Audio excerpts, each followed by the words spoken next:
ಪ್ರಾರ್ಥನಾ ಮಾರ್ಗ. ಇಂದಿನ ವಿಷಯ ದಿವ್ಯ ಪ್ರೀತಿ, ಡಿವೈನ್ ಲವ್.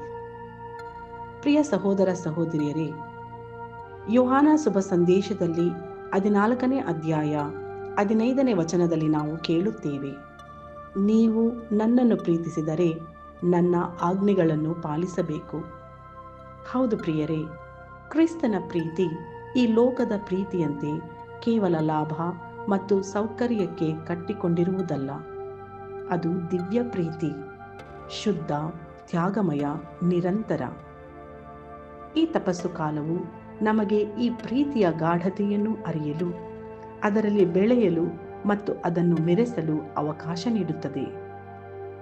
ಯೇಸು ತಮ್ಮ ಶಿಷ್ಯರಿಗೆ ಕೊನೆಯ ಭೋಜನದ ಸಮಯದಲ್ಲಿ ತೋಳ್ಗುಳಿದು ಅವರ ಕಾಲ್ಗಳನ್ನು ತೊಳೆದಾಗ ಅವರು ತಮ್ಮ ಪ್ರೀತಿಯ ಪ್ರಾಮಾಣಿಕತೆಯನ್ನು ತೋರಿಸಿದರು. ಅದು ಕೇವಲ ಮಾತಿನಲ್ಲಿ ಬರುವ ಪ್ರೀತಿಯಲ್ಲ, ಅದು ಸೇವೆ, ತ್ಯಾಗ, ವಿನಮ್ರತೆ ಹಾಗೂ ಸಂಪೂರ್ಣ ಅರ್ಪಣೆಯಲ್ಲಿ ವ್ಯಕ್ತವಾದ ಪ್ರೀತಿ.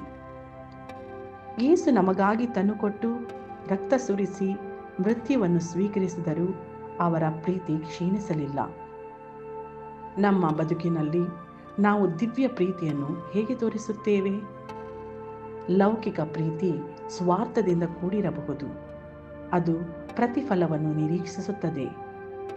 ಆದರೆ ದಿವ್ಯ ಪ್ರೀತಿ ತ್ಯಾಗಮಯ ಮತ್ತು ನಿರಂತರ.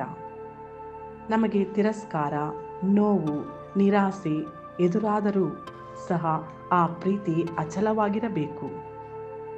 ಯೋಹಾನನ ಶುಭ ಸಂದೇಶದಲ್ಲಿ 13ನೇ ಅಧ್ಯಾಯ 34ನೇ ವಚನದಲ್ಲಿ ನಾವು ಕೇಳುತ್ತೇವೆ, ನಾನು ನಿಮ್ಮನ್ನು ಪ್ರೀತಿಸಿದಂತೆ ನೀವು ಕೂಡ ಒಬ್ಬರನ್ನನ್ನು ಪ್ರೀತಿಸಬೇಕು ಎಂಬ ಯೇಸು ಕ್ರಿಸ್ತನ ಆಜ್ಞೆ ನಮ್ಮ ಜೀವನದ ಧ್ಯೇಯವಾಗಲಿ.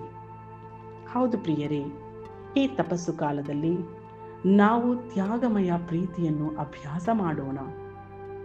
ಈ ಪ್ರೀತಿ ಕುಟುಂಬದಲ್ಲಿ, ಸ್ನೇಹಿತರೊಂದಿಗೆ, ಶಾಲೆಯಲ್ಲಿ, ಕೆಲಸದಲ್ಲಿ, ಸಮುದಾಯದಲ್ಲಿ, ಹಿಂದುಳಿದವರ ಸೇವೆಯಲ್ಲಿ ಹೊಳೆಯಲಿ. ನಾವು ಪ್ರೀತಿಯಿಂದ ಯಾರನ್ನಾದರೂ ಕೈ ಹಿಡಿದರೆ, ಸಹಾಯ ಮಾಡಿದರೆ ಯೇಸು ನಮ್ಮೊಂದಿಗೆ ಇರುವರು. ಆದ್ದರಿಂದ ಪ್ರಿಯರೇ, ಈ ತಪಸ್ಸು ಕಾಲದಲ್ಲಿ ದೇವರ ಪ್ರೀತಿಯ ಚಿಂತನೆ ಮಾಡೋಣ. ನಮ್ಮ ಹೃದಯವನ್ನು ತೆರೆದು ಕ್ರಿಸ್ತನ ಪ್ರೀತಿಯನ್ನು, ಬೆಳಕನ್ನು ಇತರರೊಂದಿಗೆ ಹಂಚಿಕೊಳ್ಳೋಣ. ಪ್ರಾರ್ಥನೆ. ಪ್ರಭು ಯೇಸುವೆ, ನಿಮ್ಮ ದಿವ್ಯ ಪ್ರೀತಿಯಲ್ಲಿ ನಮ್ಮ ಹೃದಯವನ್ನು ಉಸಿರಾಡಿಸಿರಿ. ನಮ್ಮ ಪ್ರಾರ್ಥನೆಯನ್ನು ಆಲಿಸಿರಿ. ನಮ್ಮ ಸ್ವಾರ್ಥವನ್ನು ತ್ಯಜಿಸಿ ನಿಮ್ಮ ಪ್ರೀತಿಯನ್ನು ಅನುಸರಿಸುವಂತೆ ನಮಗೆ ಕೃಪೆ ನೀಡಿರಿ.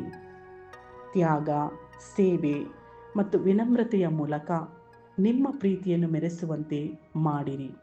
ಆಮೆನ್.